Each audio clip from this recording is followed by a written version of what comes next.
Hello, and welcome to this presentation, Understanding LISNs.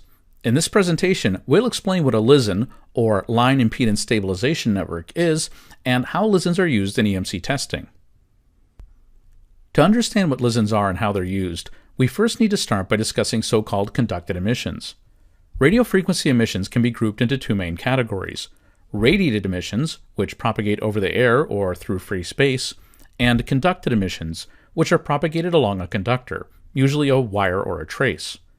In the EMC world, conducted emissions are generally carried in or out of a device via its AC or mains power cord. These conducted emissions can create interference in two ways. First, they can enter another device by being conducted in over that device's AC power connection. They can also be converted from conducted into radiated emissions, for example, when power network wiring or cabling acts as an antenna. So how do we test for conducted emissions?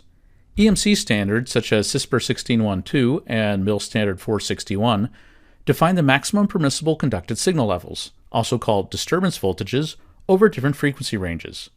For the most part, conducted emissions testing is carried out over the frequency range of 150 kHz to 30 MHz. In order to measure the emissions from an EUT, or equipment under test, a special device called a Line Impedance Stabilization Network, or LISN, must be used. As mentioned a moment ago, a LISN is used for conducted emissions testing.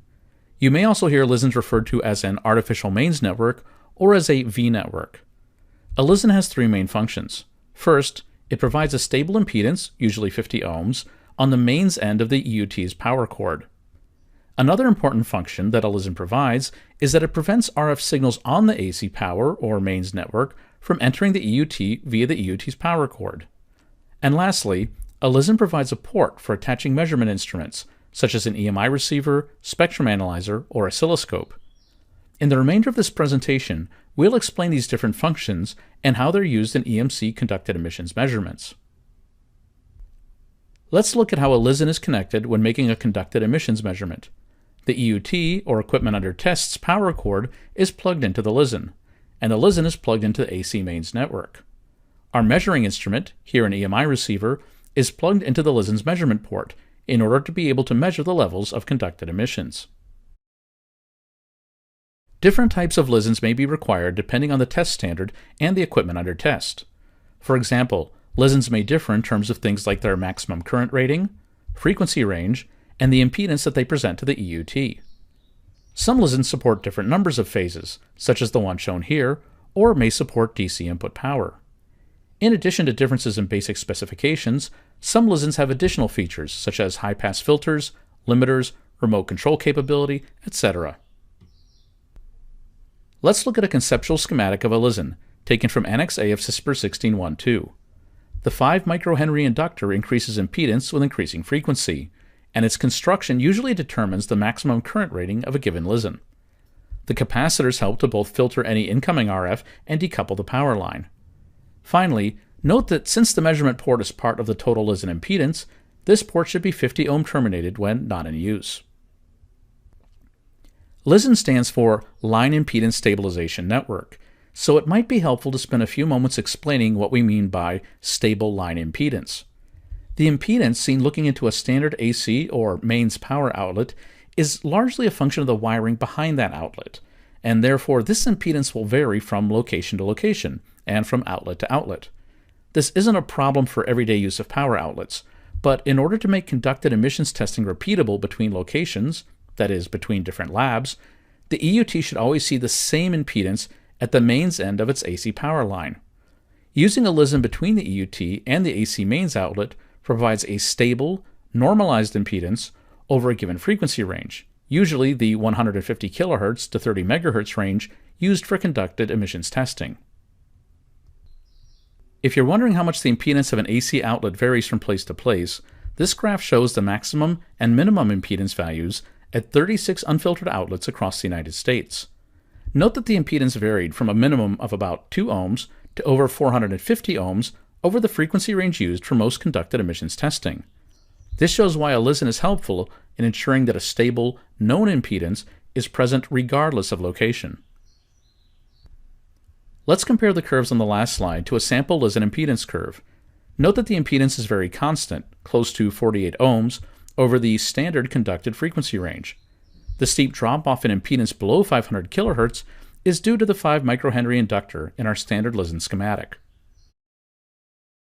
Another primary function of a LISN is blocking any RF noise from entering over the AC mains network. This ensures that any noise seen at the measurement port is coming from the EUT and is not being conducted in on the EUT's power cord. The inductor and capacitors in the LISN work together as a low-pass filter, passing the low-frequency AC power but blocking any higher frequency signals. The third primary function of a LISN is the measurement port. This 50 ohm port is used to connect the LISN to a measurement instrument, such as an EMI receiver or an oscilloscope, in order to measure conducted RF signals produced by the EUT. In addition to this measurement function, the LISN can also provide various types of protection to the sensitive inputs or front ends of measuring instruments. And, as mentioned before, a LISN may provide additional functions. One of these is an attachment for an artificial hand. This simulates the capacitive effect of the human body on a handheld device, for example, an electric drill. A switchable high-pass filter can be used to suppress certain types of low-frequency signals, like those from switched-mode power supplies.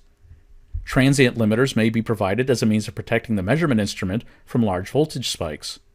And finally, remote control allows a LISN to be controlled by an attached measurement instrument or by an automation environment. So in summary, a LISN, or line impedance stabilization network, is used in conducted EMC emissions testing. A LISN provides 3 main functions. First, as the name implies, a LISN provides a stable line impedance for the equipment under test, which greatly improves the repeatability of results between different test locations. A LISN also blocks incoming RF signals to ensure that we're measuring emissions from the EUT and not signals that are being conducted in over the mains network. And finally, a LISN provides a measurement port for attaching test equipment such as an EMI receiver, spectrum analyzer, or oscilloscope. Some LISNs also provide additional functions, such as filtering, limiters, and the ability to control the LISN remotely. This concludes our presentation, Understanding LISNs. Thanks for watching.